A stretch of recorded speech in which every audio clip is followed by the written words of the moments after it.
अस्सलामुअलैकुम मोमिनो, तुम्हारी तकदीर अल्लाह ने लिखी है। मौत भी अल्लाह के हुक्म से आएगी।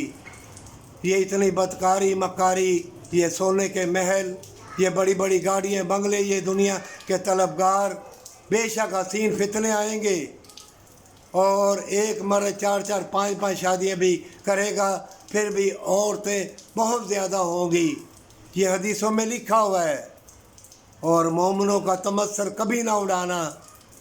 जो दुनिया के तलबगार हैं वो हंगाली बंगाली बाबों के पास जाएंगे और मदरसों में हराम की कमाई देते हो, हराम की कमाई से मसाजिद बनाते हो, तो बदकारी तो होगी। ये बेलबास, ये मुर्दा जिस्म, ये उनकी उल्फत और प्यार सब मुर्दा हो चुकी है। इन मुर्दा लोगों से वफा की उम्मीद कैसे, जब तुम्हारी कमाई हराम की है। और तुम जो बाहर की हुकूमतें हैं, ये कोरोना वायरस आ गया और भी आएंगे, ये ऐसा तुम्हें डर खौफ का लिबास पहनाएंगे, मसनूई ज़लज़ले तूफ़ान आंधी आएंगी कि तुम बेलबास और मुर्दा होके मरोगे, बेनूर होके मरोगे। इससे पहले अपना आप अल्लाह के सुपुर्द कर दे, हमेशा की ज़िंदगी के लिए, हमेशा की जन्नत के लिए।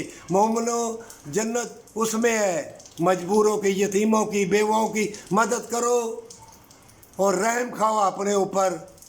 अगर किसी के ऊपर रहम खाओगे तो अपने ऊपर रहम खाओगे।